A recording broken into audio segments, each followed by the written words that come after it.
Welcome everyone. My name is Mahen Gosar and I am a finance and accounting consultant at Walgreens in Chicago. Let me introduce today's holistic science expert. Oh, by the way, today's talk will be in a question answer format. So today's holistic science expert is Shailesh Anandji. Dr. Shailesh Mehta, or we call him Dr. Shailesh Anandji, is a practicing ophthalmologist who owns a hospital in Vadodara, India. From his childhood, he was curious about deeper truths in life. He came in touch with self-realized holistic scientist Sri A. M. Patel, and through his grace, Dr. Mehta attained self-realization in 1977. Dr. Mehta is a celibate and is deeply experienced in the field of holistic inner science. He devotes his time studying, researching, and spreading the message of holistic inner science. In his quest to spread the message of holistic science, he has traveled to countries like US, UK, Canada, Australia, New Zealand, and UAE and Middle East countries. His speeches on holistic science have been well received at international and national conferences. He's also an author of several books, including Introduction to Holistic Science and Integral Living and The Science of Liberation. Welcome, Sailesh Anandji. My greetings to all the listeners all over the world and all the holistic science seekers. So, the topic given today is likes and dislikes, its role in our happiness or hindrance in our happiness. So, who can be a person who can be free of likes and dislikes? Obviously, first thing which comes to mind is every one of us will have likes and dislikes to various degrees for each and everything. But then it brings us to let's have a situation. We are out of home, moving on a seashore or some river bank, or gone out in museum or watching something. As long as we are just watching the things, seeing, then we are enjoying without attaching any like or dislike. But no sooner we are in our household situation or in our work situation or in our relations, then we realize that, oh, with everything I have attached my like or dislike. The thing which I like, my mind may get elevated. The person whom I like, if he rings me, my mind may get elevated and I may be waiting.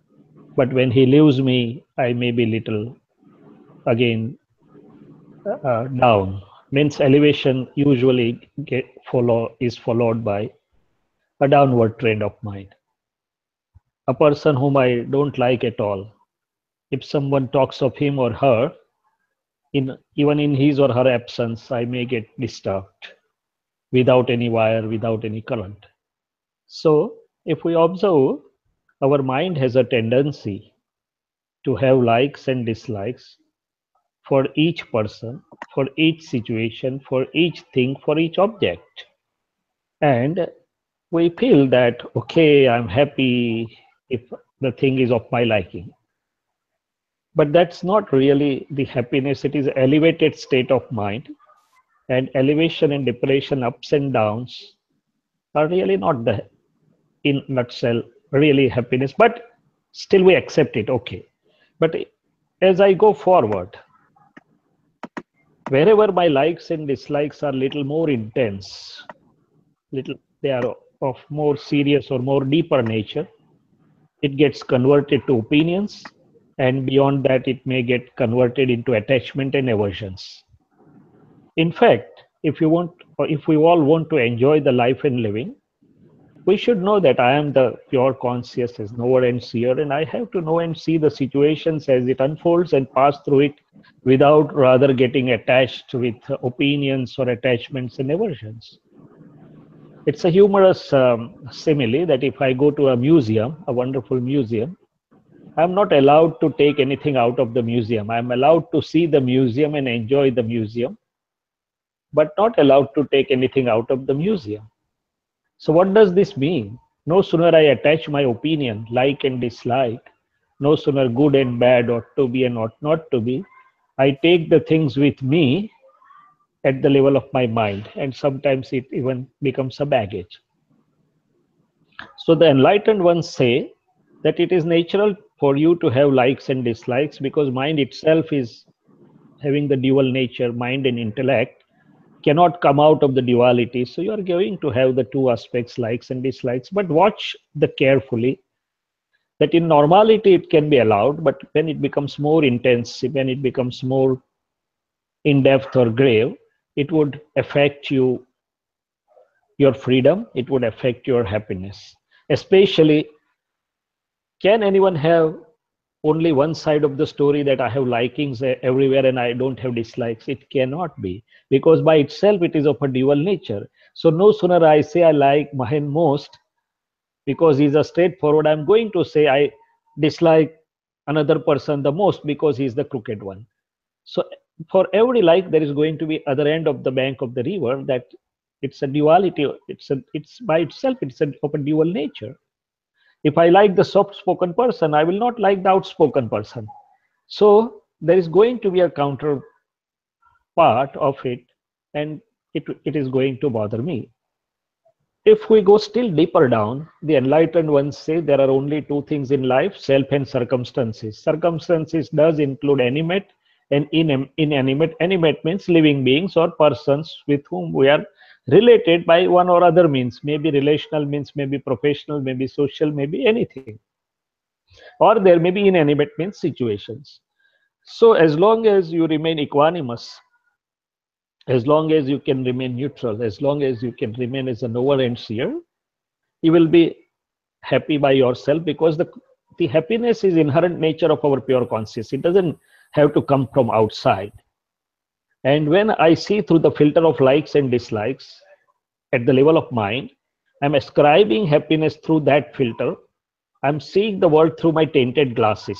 But really, it is not required. So, the enlightened ones say that if you can know this much, that there are only two things, self and circumstances, including people, relations, or situations, then you have to remain as an overnight seer. Even if the mind has likes and dislikes, you can remain aware that, okay, this is the like at the level of mind or dislike at the level of the mind, positive or favorable opinion at the level of mind or unfavorable opinion at the level of the mind, or attachment or aversion which is really affecting, and I'm free of that or I'm aware of that. So even if I become aware of the thing, then also it serves a lot of purpose because then I will be in a situation to safeguard my interest in terms of happiness and harmony. No sooner it will start daunting my happiness or harmony, I'll become aware and see that, okay, it is my inner machinery which is really making me unhappy, not the person outside, not the situation outside. It's not really the outside person or outside situation which really can bother me or can take away my happiness or make me happy or unhappy. It's in fact my inner beliefs, my inner likes, dislikes, my inner opinions through which I'm looking, and that's what is really creating the effect within me. So if I become aware that this relative inner self at the level of mind and intellect, having the duality nature, is affecting me, then I'll become aware. And awareness itself will lead me to the happiness. So the people say, be aware. When the Buddha was asked, who are you? Are you God? So he says, no. Then he was asked, are you a guru? So he says, no.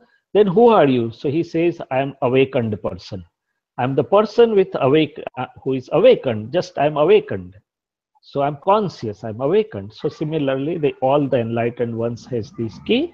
But I agree and believe that in a normal living life and living for all of us, even though we can try to refrain from attachment and aversion, we can try to keep away from the opinions, but likes and dislikes are so subtle and normal things that most of the times and places the mind is going to look through the glass of like or dislike.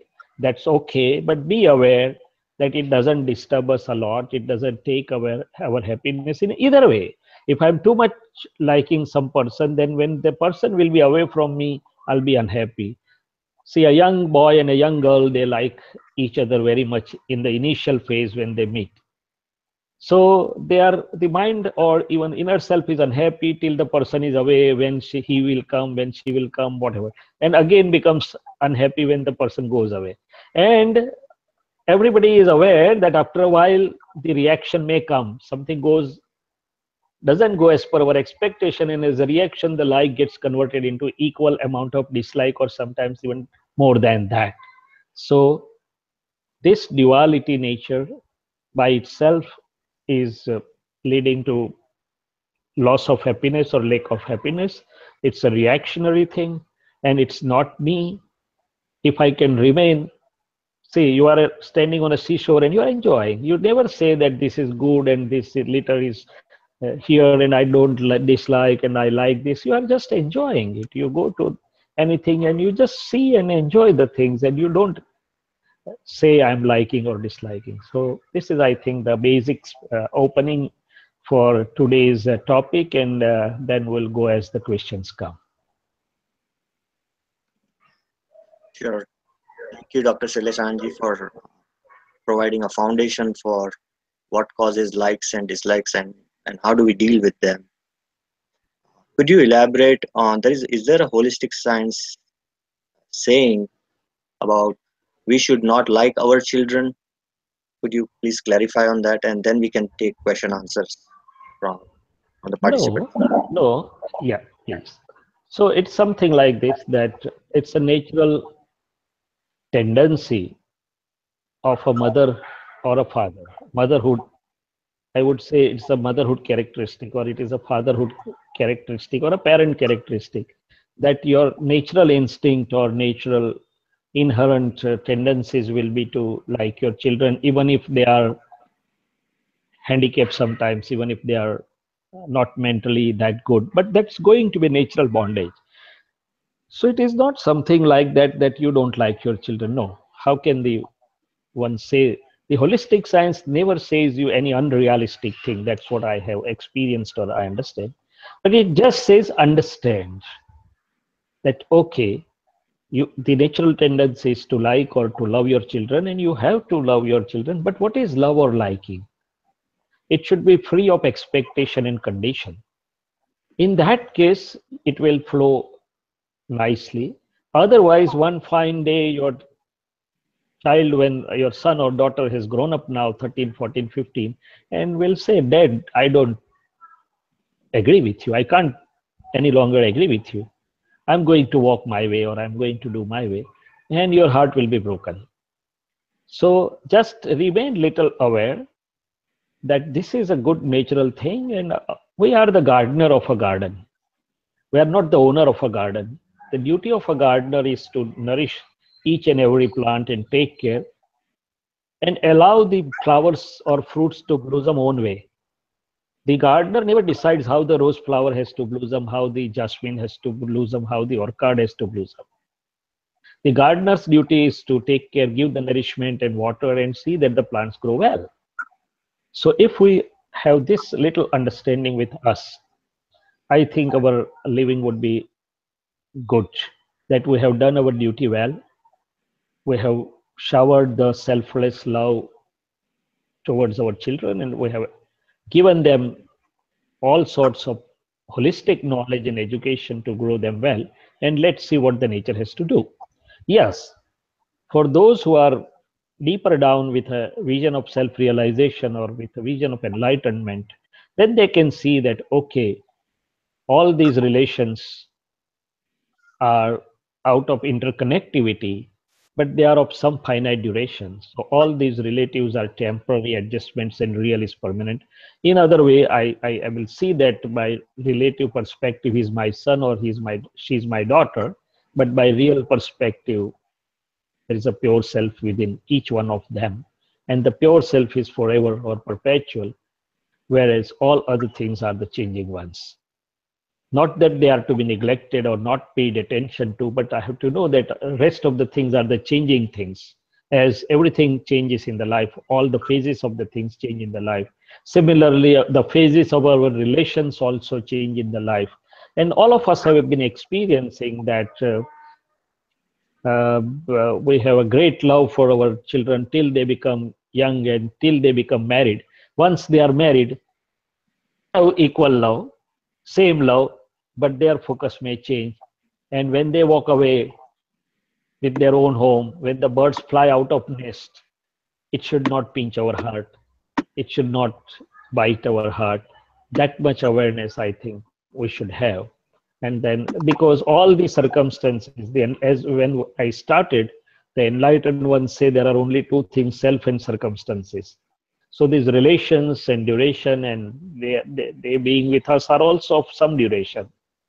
And each circumstance itself says that someday it has to disperse out. Accumulation and dispersion is the very nature of all the circumstances, including relations, because they are changing. So that way, if I remain, then from within, I will be not attached to the changing phases, but I'll be attached to the one which is permanent inside. And at the same time, I will have a pure or selfless love with all my care and caution and concern, whatever I can say. Okay. In fact, parents have a duty towards the children. So one can't say that I would not, I would be indifferent to my children. No, I would say it's a social fault, I would say, not crime. Okay. Thank you for clarifying, Dr. Sailesh Anandji. Now we can open the floor for questions. Please introduce yourself, your name and where you're from, and then please ask your question.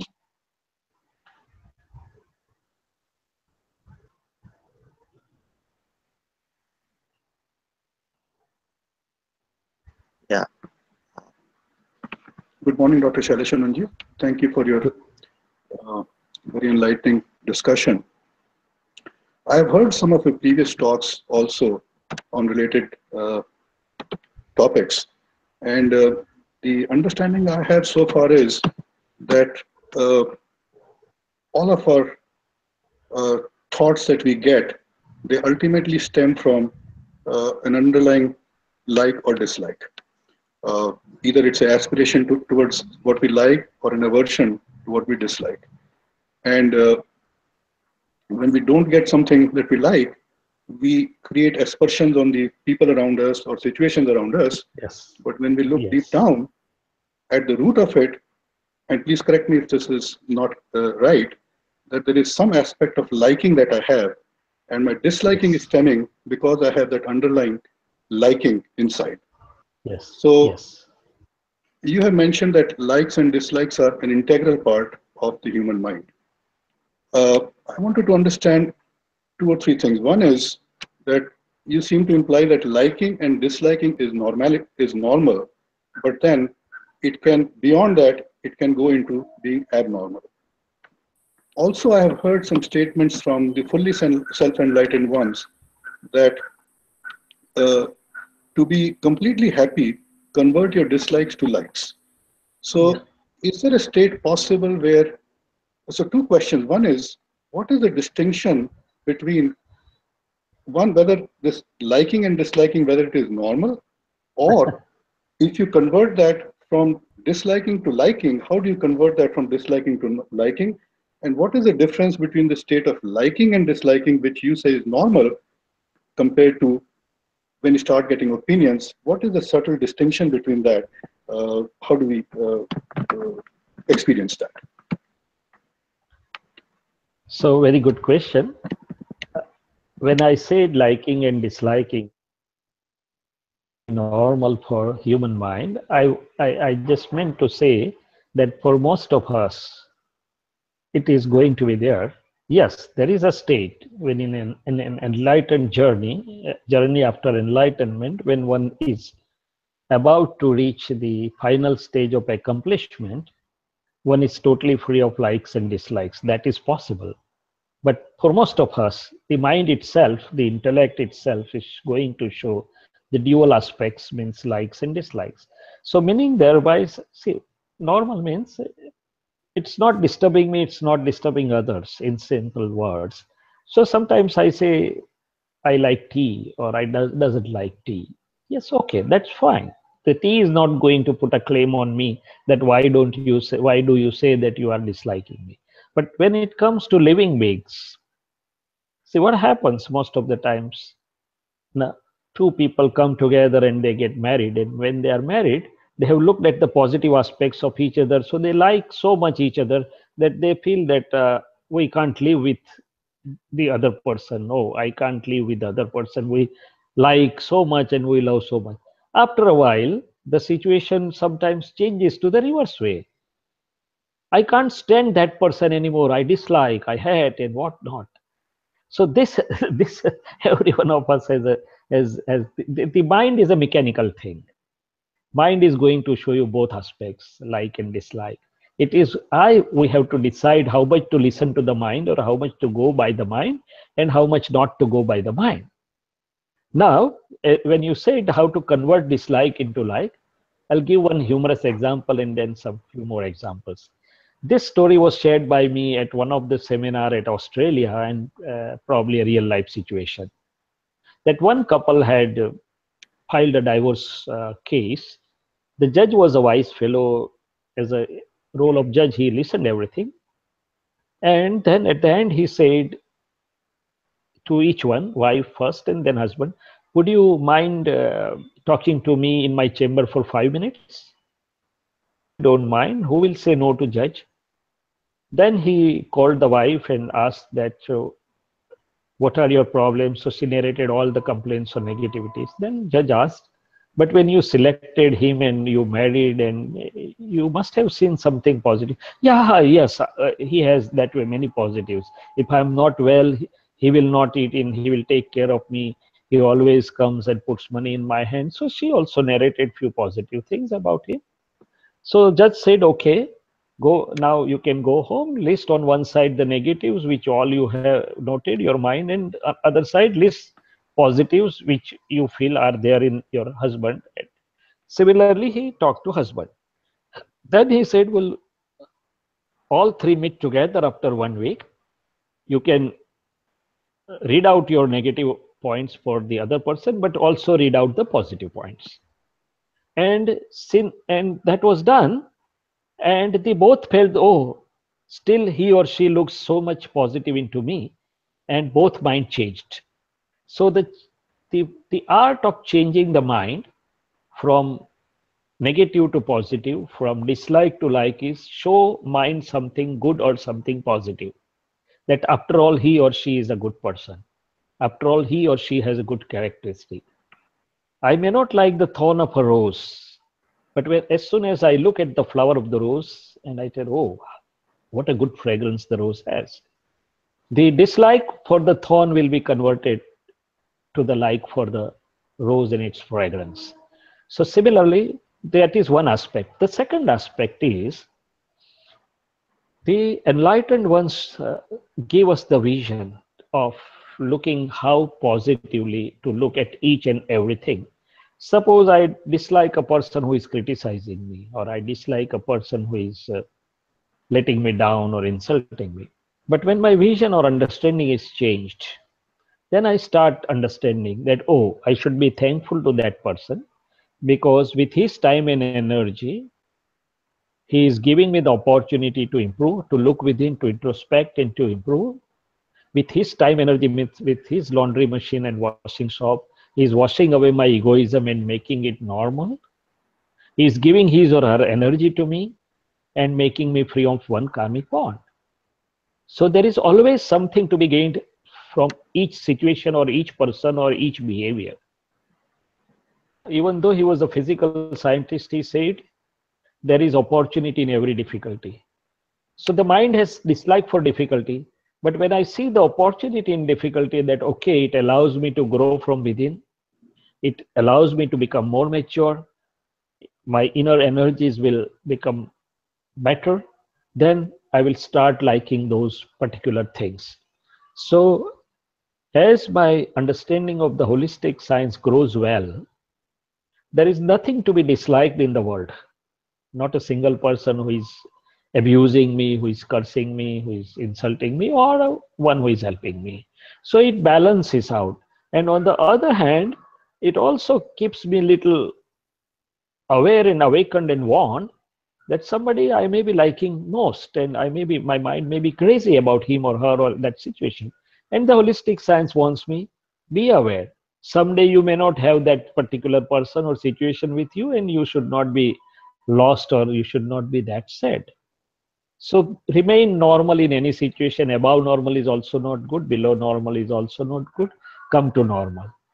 But having said that, one who is aspiring for the higher state of being and higher state of living can aspire to just remain, to keep likes and dislikes as objects to be known and seen, and remain free of likes and dislikes, or not to be led by that. But till that point of time, just allow it to flow as a normal flow. And with understanding, you can always change the dislike to the like. It's something, in a simpler terms, if we say, somebody may not like bitter taste at all. And some medicines or some herbs having medicinal value may have a bitter taste. So holistic scientists used to say, tell your mind 5 times, oh, I like bitter the most. Oh, I will like the bitter. Oh, it tastes very good. And then if you take it, your mind is now conditioned, so it will not have a rejection or sort of that dislike feeling. So from within, I can tell my mind that, oh, this is beneficial and useful. So I like the bitter taste because it is beneficial and useful to me. So there are various approaches by which you can change your, it is basically changing the mind through the understanding part. The understanding will make the mind and intellect change for the appropriate one. I hope it's answering your question. It does. Just to elucidate, so what I have uh, been observing a little bit is that when you mentioned, when you get an adverse situation, or you don't like something, you see that the person or the situation with his washing machine is cleaning my faults. So the way I interpret that is that whether it's a situation of like or dislike, uh, that gives me an opportunity to see at the very root level that what Yes. is the liking behind it, that is either I'm liking, what is the underlying like, and then what is the underlying like which is leading to that state of disliking. So is that the correct approach? Yes, Is to that how yes. that other person is being uh, helpful to me by helping me see the underlying likes inside me? Yeah, and unless that challenge comes to us, unless that little turmoil or disturbance comes within, we'll not have inner research and will not get free of that mind. In fact, this is nothing but a mind. Says husband and wife, if someone is not liking the other some situation, we can always tell our mind, oh, enjoy, this is enjoyable situation. Food is available, other things are available, and why should I get this sort of in an annoyed state of being? I should be always peaceful and pleasurable. Say, my happiness remote should not be in somebody else's hand. It should be in my hand. Very simple. Why should be my remote in somebody's hand? It is me who will decide whether I want to remain happy. This is another humorous story which I read one time. There was a meeting of CEOs and managers, and one CEO was getting retired, and there was a big party. So there was a nice chit chatting, and everything was going on. So on the ladies' side of the club, one lady asked the wife of this CEO in whose welfare party the party was arranged, that your husband must have been keeping you very happy, ne? So the wife said no, and the husband was listening. She was a little anxious and a little surprised why the wife says no. Then the wife elaborated, it is up to me to remain happy. It's my choice. So I have learned, we both have learned how to remain happy in each situation. Not that the other person is giving me happiness or unhappiness, but we have learned how to adjust and how to remain happy. So it's my choice to remain happy. That was, and that's at the level of understanding, I would say, that we can choose to remain happy in whatever given situation by understanding the things properly. Then it comes what is bugging or bothering me. But even before it bugs or bothers, why can't we choose to remain happy? This life is to be enjoyed if we can get out of this entanglement of opinions a little bit. Thank you.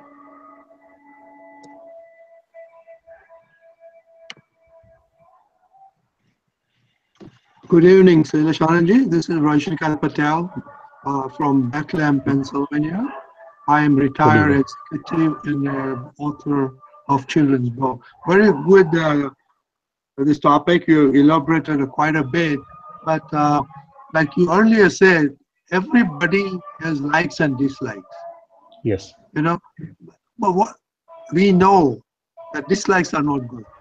But what are the causes of likes and dislikes in everyone? All right. So the causes of likes and dislikes, so to say, are my beliefs and my opinions, I would say. Somebody will like sweet very much, somebody will not like at all. So it is my belief or my opinion which I have created about each particular thing. Somebody will like particular dress so much, somebody will hate that dress so much. So even in our own home, if we say we may have be 3 or 4 people, and our likings and dislikings are way apart for each particular thing, maybe food, maybe dress, maybe behavior, maybe walking style, maybe talking style, whatever it may be. So it is my inner belief, my inner opinion. In a lighter form, it is like and dislike. And as I said, so long as I do not have the vision of pure self, I'm Shailesh, I'm name bearer, and then I'm attached to the phases for my happiness, and I'm looking through my beliefs, opinions, and likes and dislikes. By its very nature, it is of a duality nature. Unless I have the vision of my pure self or seeing the pure self in someone else, which is a non-dual and real source of bliss or happiness, I'm going to ascribe happiness through my belief lenses of my beliefs, opinions, likes, and dislikes. So the next step of the cause is root cause is ignorance of the self. First cause is opinions and beliefs as per my intellects or whatever I have gathered. And that's also the personality which is creating my personality or prakriti. But the root cause is ignorance, ignorance of the self, ignorance about the life living science. What is mind? How does it function? In fact, the mind is nothing but born out of opinions and language. So opinions itself are of a dual nature, good and bad, ought to be, ought not to be, should not be. And that's how it is working. So what you're saying that my dislikes and likes are based on my beliefs and opinions. Yes. Right? So now, how did that belief come into me? That I like this, I don't like, I don't like, I like. Well, there are two things I would say.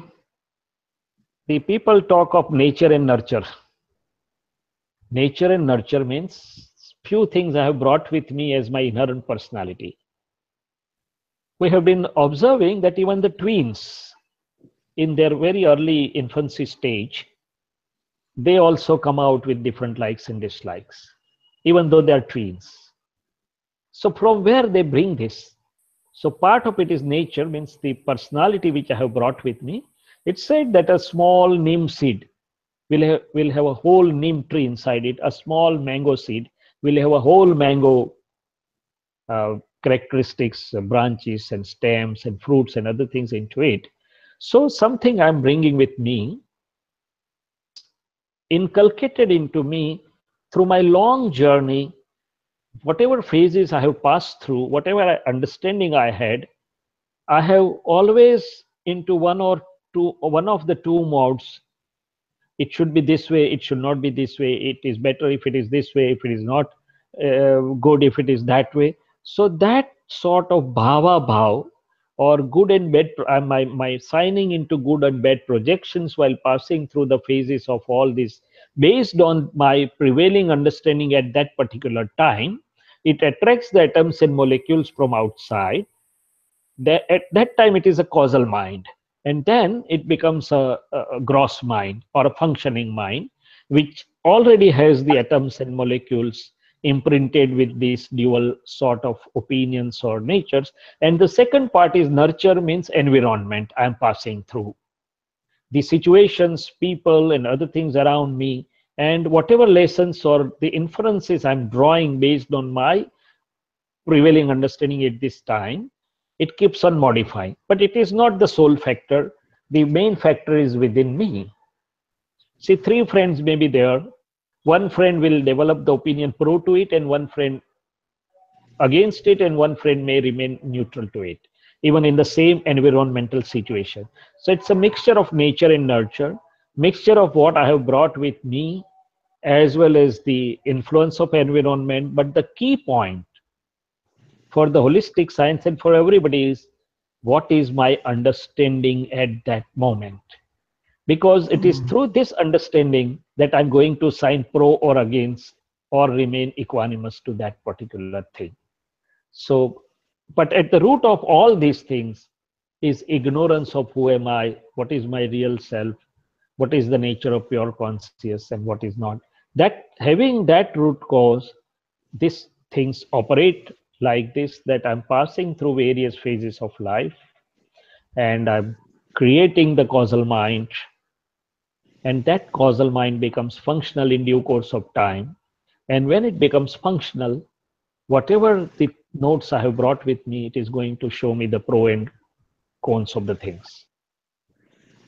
Thank you very much. This is a very good explanation. Now let me come very simple thing. What are the Yes, sure. scientific consequences of things like I may brag about, hey, I like mangoes a lot. I like mangoes a lot, mango. Or I may say, I don't like this, like I don't like this guy. Like, so what is the repercussion and consequences of this kind of, what do you call, beliefs or opinion or likes or dislike? Oh, well, it's very easy to understand the effects of the things which we are not liking. When I say I don't like this person at all, I can't stand, even in his absence, I'm upset. Even in his or her absence, my harmony is disturbed, my energies are disrupted. I go into negative mode, my aura pictures become negative, my functional MRI pictures become negative. So for the negativity, we realize very soon.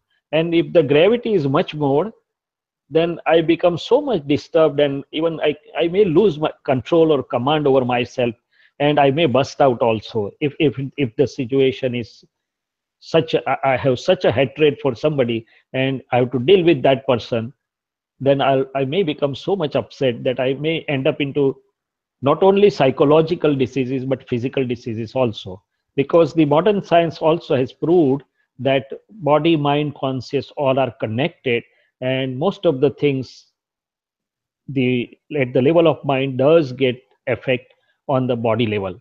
For the things which I like, suppose I like mango, as Dr. Bansal was also saying, then if it is too much, then my mind will be in a craving mode. Oh, from where can I get mango?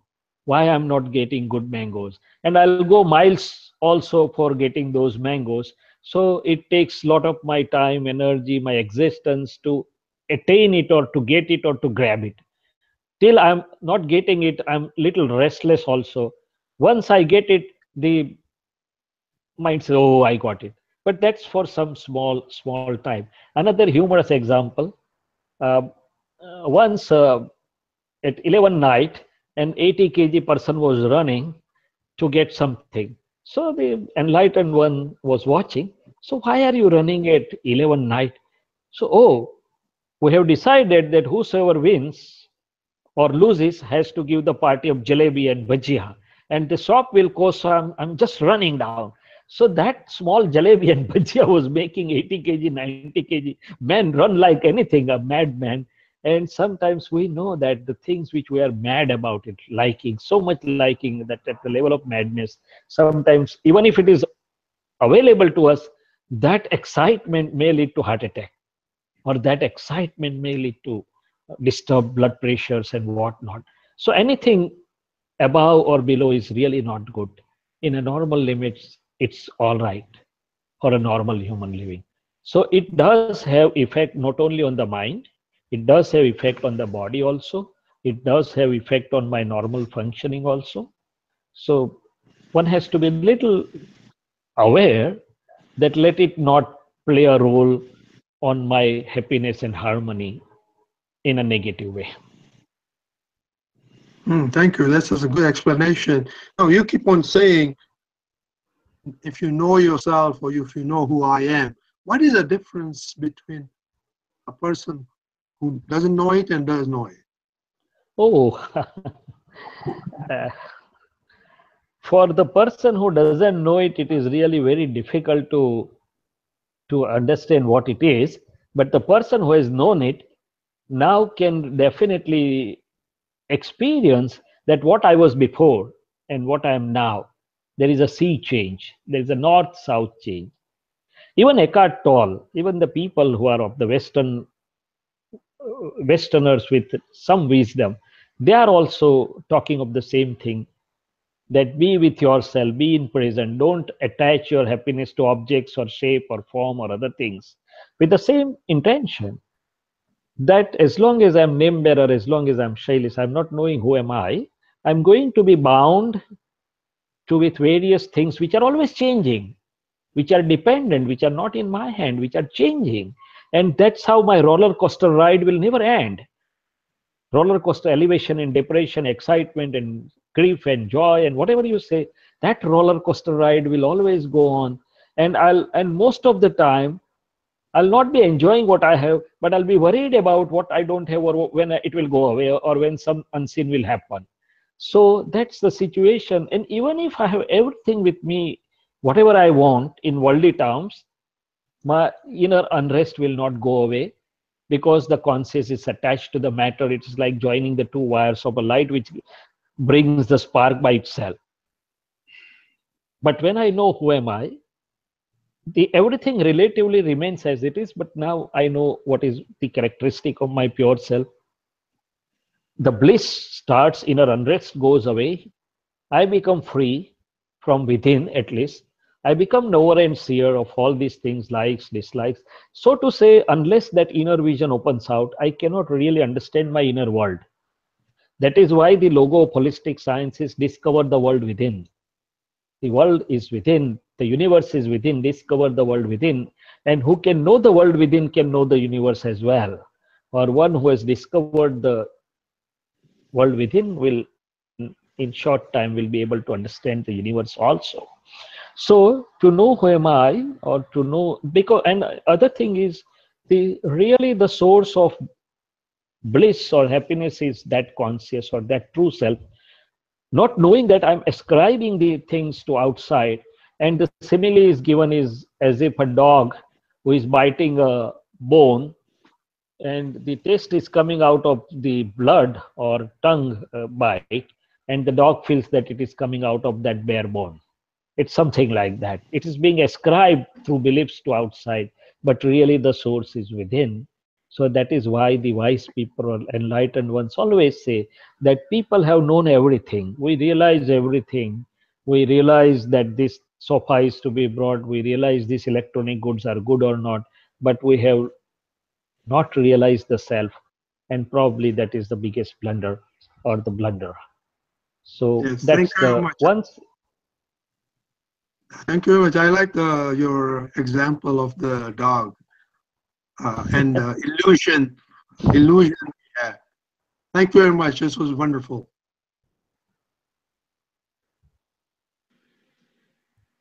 We Next can take up a next question if anybody has the next question from the audience.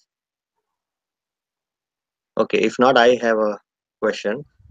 So, Dr. Sailesh Anandji, let's say we understand, we become a little more aware, and we realize we are creating these likes and dislikes in our mind. Let's say after that event has happened, after we created that, is there a way to reverse it, Yeah. or do something that we come back to the center? Oh, sure. Very good question. So there should always be a solution, an easy solution to the problem or the thing which is really not in my benefit. So let's first, I would say that if at the end of a day I take few minutes to watch my whole day, And that will give me the whole picture neutrally, that what are the likes or dislikes or opinions which are haunting me or which are really playing little disturbing or little more serious or severe role. So first step is to become aware what likes and dislikes I'm harboring, which is affecting me the most or which has affected me. The next step would be to change it. So as I was talking to Dr. Bansal, suppose I don't like Rajni Bhai at all. For example, my mind says I don't like him. Then I'll always say, okay, why? So he does this. But after all, he's a very helping person. After all, he's a learned person. After all, he has this much achievements. So showing him something good, the mind will get changed that after all, he or she is a good person. Or as I said, some situations are helping me. The difficulties, the holistic science said that the favorable is food and unfavorable is vitamin. Or favorable is tonic for body and unfavorable is tonic for my conscious or my mind. So no sooner I am aware that this is this, my inner understanding will show me the light, how to show the other aspect and change it. And the third thing, suppose something has happened, I have not liked you and some hurtful uh, interaction has happened between two of us, then it will bug me also. So the third simple measure is within myself, taking few seconds or few minutes, I'll say that, oh, I see the pure self within mine, which is really free of mind, body, speech, mind's name and name belonging attachments, and all mind's personality attributes. And that pure self, I beg pardon for this hurtful behavior or for my disliking or annoying attitude, and I decide not to do it again. Please give me inner strength not to do it again. This is the third. And the fourth one, the holistic science has given the 9 codes of conduct which can serve as a guiding light. And one of that is, O Supreme Self, or O Lord, give me inner strength such that I will not disrespect, or I will not have disrespect or hatred towards any living being. And I will have equanimous or attitude of love with every human being. So once the difficulty lies, Mahen, as I understand, is not really knowing the thorn which is within us, not really knowing that this is lying within us and it is bothering us.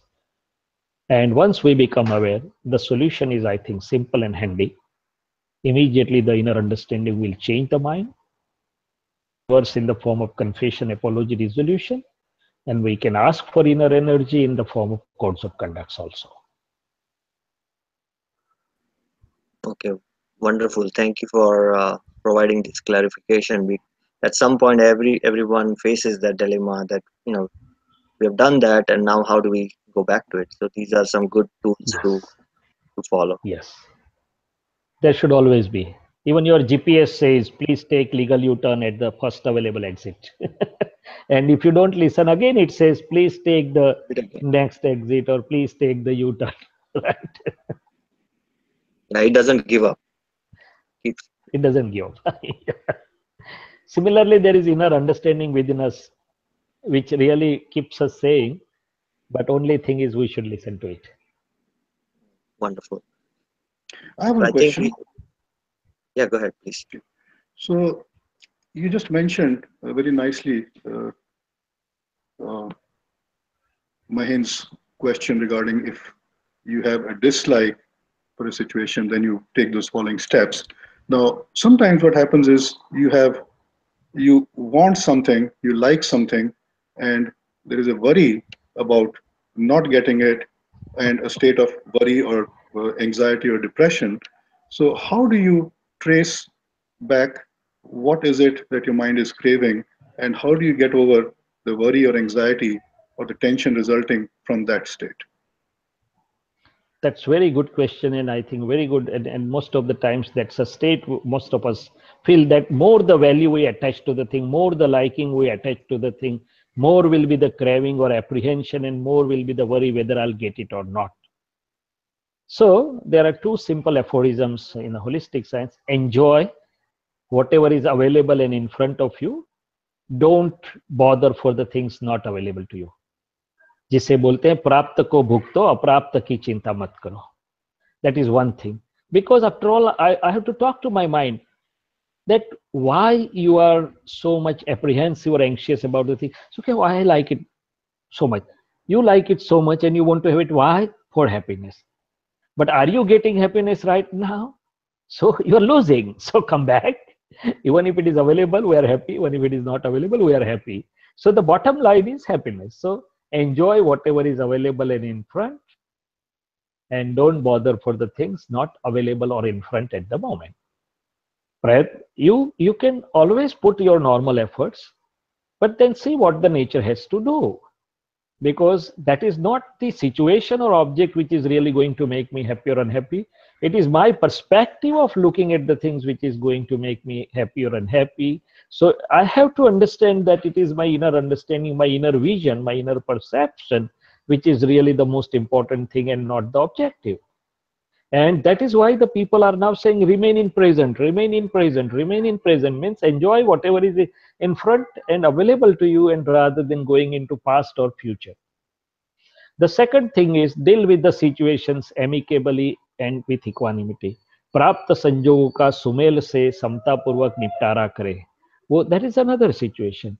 So if the person really thinks a little bit, takes a while to talk within himself or herself, I think there is enough correct light coming from within, that why I am doing this thing. Nobody is really asking, all the life running and working hard and going after so many things. Have we ever asked ourselves why I am doing this? What is the purpose? What is the purpose of life? Why I am doing this? Am I doing this for happiness? Am I not happy with or without it? A little bit of talk within, and I think the situation should be resolved. And it is the mind which is getting stressed. Why should we get into mind and get stressed ourselves? But we take upon the situation of mind as mine. That's another mistake, that we consider my mind is me and me is mind, or mind is mine, which is really not the correct thing. Let the mind go up and down, and let we remain as a knower and seer. If I'm again the same example, if I'm standing at the seashore and there are big tides and ebb tides and storms going on in the seashore, but I'll be enjoying as long as I'm on the shore and as a knower and seer. But if I go within, then oh, I'm drowned, I'll be feared. So if I get into the mind, then I'll have a roller coaster. But if I step back and see what's going on in mind, ups and downs, anxiety and release, then I'll be able to see the mind's film very nicely, and will be able to talk to mind. Mind is not at fault. Mind says, give me the resolving guiding light. Give me some understanding which will resolve me, which will give me convincing answer. And that is our duty, to give correct guiding light and talk to the mind, so the mind gets the resolving understanding or the answer. And then only it can become stress free.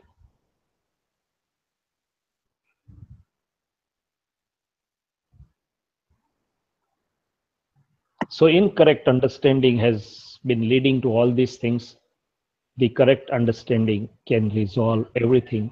And holistic science says only this much: nothing is required except the correct understanding. No hard work. The correct understanding itself will result into correct results.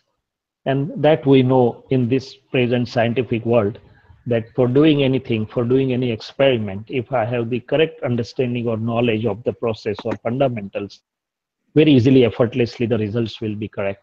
If I don't have that, no matter how hard I try, I'll not get the desirable results, but rather end up into more puzzles.